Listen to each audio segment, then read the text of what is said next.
We'll go straight on to Professor Aroon Hingorani, who is Professor of Genetic Epidemiology and Director of the UCL Institute of Cardiovascular Science, and a Programme Lead for the UCL Hospital's NIHR Biomedical Research Centre. Long list. Director of the UCL BHF Research Accelerator. Importantly, he's a consultant physician at UCL hospitals and an NIHR senior investigator. And he's going to focus about polygenic risks and cardiovascular disease. Aroon, thank you very much. Thank you very much. Thank you to the organisers for this important event. Yes, I've been asked to consider cardiovascular disease, which I'll do. So I thought it was important to first set the context. And the first is that cardiovascular disease affects 1 in 3 people. And so that's sufficiently common, I think, to justify preventative measures in everyone if they're safe and affordable. Second key fact is that cardiovascular risk factors like blood pressure and cholesterol, though causal, are actually very weak predictors. Age is the most influential of those.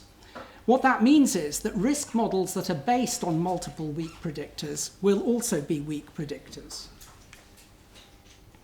And finally, we have interventions now in the form of statins and blood pressure lowering medicines that are effective, that are safe, that are inexpensive, and this justifies offering statins and blood pressure lowering medicines more widely even than they are currently offered, perhaps to everyone beyond a certain age, regardless of their estimated cardiovascular risk.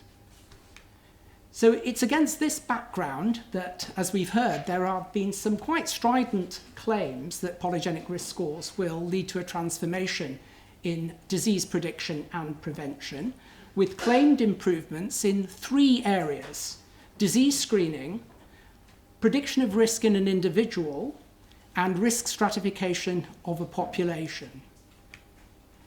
However, recently there have been a number of cautionary voices suggesting that these claims have been overstated in respect to these applications.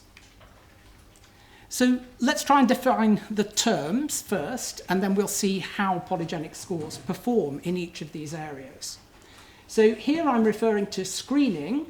The target here is the population, and the definition is the systematic application of a test to the population in order to identify individuals who are at sufficiently high risk of a disease to benefit from further investigation or a preventative intervention.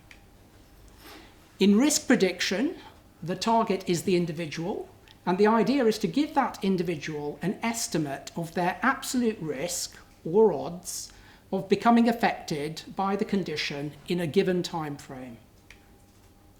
And I'm defining risk stratification here as an approach to dealing with the population, where the idea is to try and estimate for a population subgroup the group's absolute risk or odds of becoming affected in a given time frame.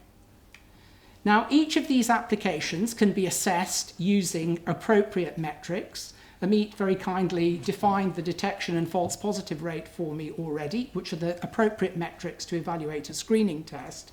But in applying a screening test result to an individual, we need to know something about the incidence of the condition in the population over a given time frame in order to calculate an absolute risk or the odds of being affected given a positive result.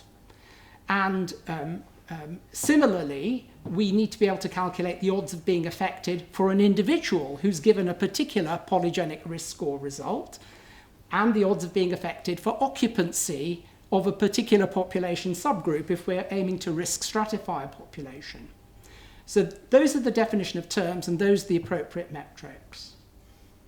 Now, unfortunately, most papers on polygenic risk scores, regardless of disease area, don't tend to report those metrics, and therefore they are not observed anywhere in the polygenic score catalogue, which is a comprehensive database of publications on polygenic risk scores. When we looked in April 2022, The metrics that were reported were the odds or hazard ratio per standard deviation, the AUC or the C index. Now, fortunately, the appropriate metrics can be derived from those that are reported mathematically, and you can therefore derive the metrics that I've mentioned from those that are reported. And we did this in a preprint, which is referenced here. So let's look at performance in screening. So as we've heard from Amit, polygenic risk scores display a Gaussian distribution.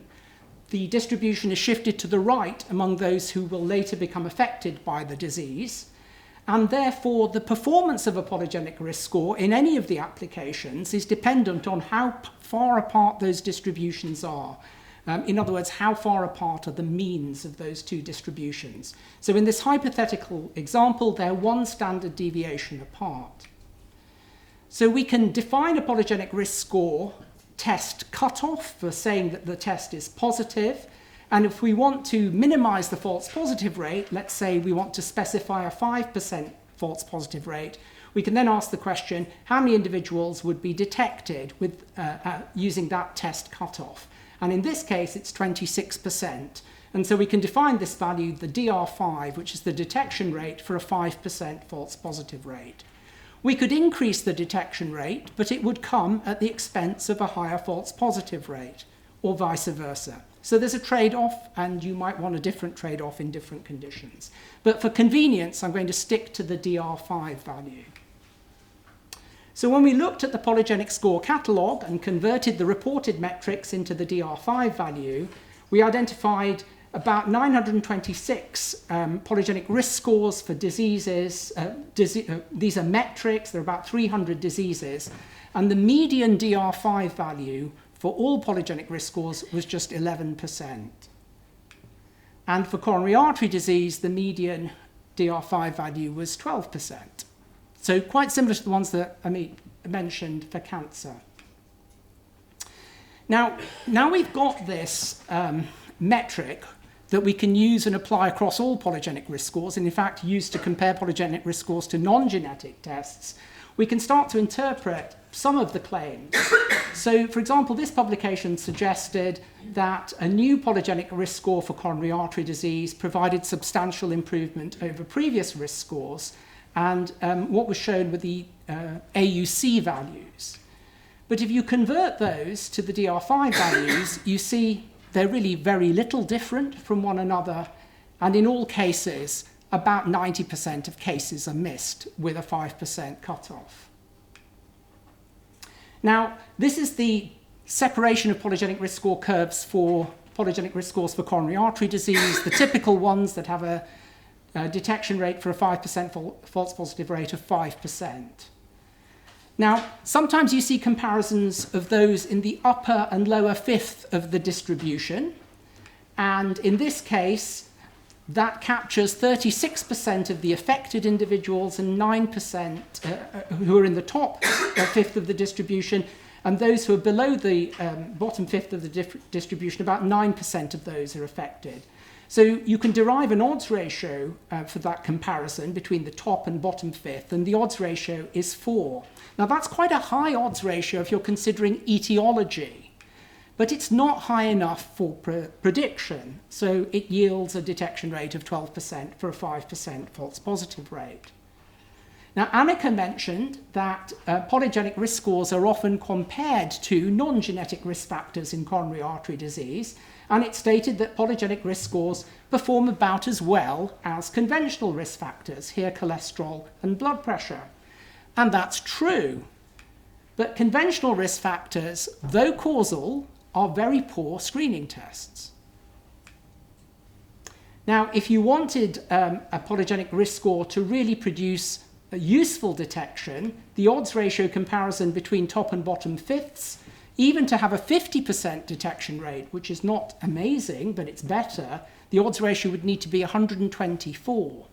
For a 90% detection rate, for a 5% false positive rate, you'd need an odds ratio of 16,000. Okay, so let's apply these polygenic risk scores for coronary disease into a population where we know the background odds of disease in the next 10 years is 1 to 9, or the incidence is about 10% over the next 10 years. So this would be a 50-year-old male, for example, a population of 50-year-old males. It would be a bit older for women. So we apply a test with a detection rate of 12% for a 5% false positive rate. We'll detect 120 of those who become affected, but we'll miss 880. And with a 5% false positive rate, if you test positive, the odds of being affected, given a positive result, is 1 to 4. It's not much different from 1 to 9. And the interventions that we have, if we're going to offer them at 1 to 4, we'd offer them at 1 to 9. Now, you can introduce another term here, which is the likelihood ratio, which is the ratio of the detection to the false positive rate. And a simple rule of thumb is to take the likelihood ratio, in this case 2.4, multiply that by the background odds of the disease, in this case 1 to 9, and you get the odds of being affected given a positive result. So what about performance in individual risk prediction? So quite commonly you see in company materials, for example, a single distribution in the population and a risk score at the 90th centile. But this is difficult to interpret. You can only really think about this in relative terms, but we need absolute risks. So what you really need to know is what does the distribution look like among those who become affected and those who do not. And for those who have a polygenic risk score, an individual who's got a polygenic risk score at the 90th centile, the likelihood ratio is this time the ratio of the heights of the two curves at that point. So again, you multiply the likelihood ratio by the background odds, and you'll get the odds of being affected for a polygenic score result at the unaffected 90th centile. So in this case, if you're at the 90th centile, your odds goes from the background odds of 1 to 9 in the population to your own odds of 1 to 6. Not dramatically different. So in fact, you can do this for across the range of polygenic risk scores. 2.5th, 25th, 75th, and 97.5th centiles are illustrated here. And you do see a gradient of odds. For most people, in the center of the distribution, it doesn't change very much. But people have tended to focus on the tails because things look a little bit more impressive there. Maybe the likelihood ratios are higher, the odds of being affected are high enough to be worth looking for. And in fact, one of the papers that was quite influential in this area was published back in 2018, and the highlight from that paper, the headline from that paper, was that polygenic risk scores for common diseases identify individuals with a risk equivalent to monogenic mutations. So what was highlighted here was the top 2.3% of the population with a fourfold risk, and the monogenic mutation type that was referred to in this context was monogenic mutations for familial hypercholesterolemia. Now, patients with the mutation for FH, in fact, have a much higher risk of coronary artery disease at a young age in relative terms. And ascertaining those individuals is important not only for them, but also for family members, because family members have a 1 in 2 chance of carrying the same mutation. But let's imagine we wanted to try and identify people in the top 2.5% of the population distribution for the polygenic risk score. Effectively, that's applying a screening test with a 2.5% false positive rate. So for coronary artery disease, we'd then detect 7% of those affected. We'd actually miss 93%. So in this example, applied to 100,000 people, background odds 1 to 9, we'd identify 700 affected, but miss 9,300, and we'd tell 2,250 people that they had a risk equivalent to that of a monogenic mutation, but actually they wouldn't develop the disease in the next 10 years. So what about risk stratification? Well, we can simply break up the population into quintile groups here or any other subcategory that you like and calculate the likelihood ratio and the odds, and you can see there's a gradient. But what's really important here, as we've heard before, is that most events occur among those towards the center of the polygenic risk score distribution. You just simply cannot get away from that. What about integrating polygenic risk scores with other risk factors? This is where the claimed advantage will be. So I'm going to reanalyze some of the data that was reported from this paper by Sun et al. but a similar analysis was reported by Riveros-Mackay et al. So in this analysis, what Sun et al. Did is they established the performance of a polygenic risk score for coronary disease and stroke and combined the two, and they did that using UK Biobank. And then they constructed a hypothetical population based on the demographic and risk factor characteristics of the Clinical Practice Research Data Link, the primary care database in the UK. And they applied it to this notional population of 100,000 people aged 40 to 75, in which they anticipated just under 8,000 coronary artery disease events over the next 10 years.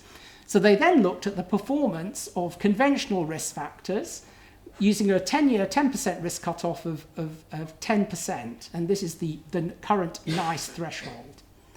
Now, they didn't report this, but when you reanalyze the data, the detection rate is 60% with that risk cutoff for conventional risk factors alone. You add polygenic risk score to that, it goes to 61%.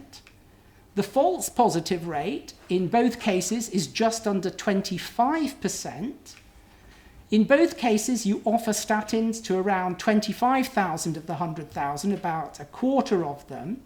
There are slightly more cardiovascular events above the cutoff with the polygenic risk score, about 87 more events. So what you've done is you've genotyped 100,000 people to identify 87 more events. The number needed to genotype for detection is 1,149. Now, if those individuals are offered a statin, and statins reduce risk by 20%, you prevent 17 more events if you use the polygenic risk score to screen, and the number needed to genotype for prevention is 5,882. The 10-year number needed to treat with a statin is 27. But what if you did something completely different? You just treated everyone. The average risk in this 100,000 population 10-year risk is 8%. It's slightly under the risk threshold that NICE advises now. It's higher than the US threshold of 7.5%. You effectively just used age 40, the lower bound, as your threshold. The detection rate, if you want to frame it that way, is 100%. The false positive rate's very high, but you're giving a very simple, safe, effective treatment to everyone.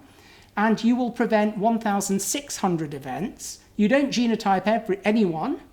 And the 10-year number needed to treat is 63.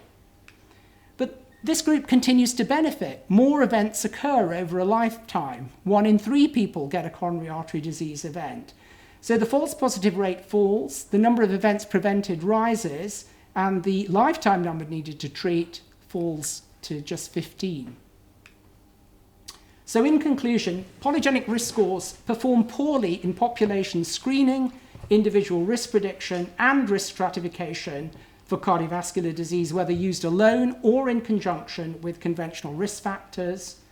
Wider use of safe and inexpensive cholesterol and blood pressure lowering drugs, and less prediction, more prevention, would make a greater impact on the population burden of cardiovascular disease. And hopefully, analyses of this type should help avoid unjustified expectations about the role of polygenic risk scores in preventing and predicting cardiovascular disease and in healthcare in general.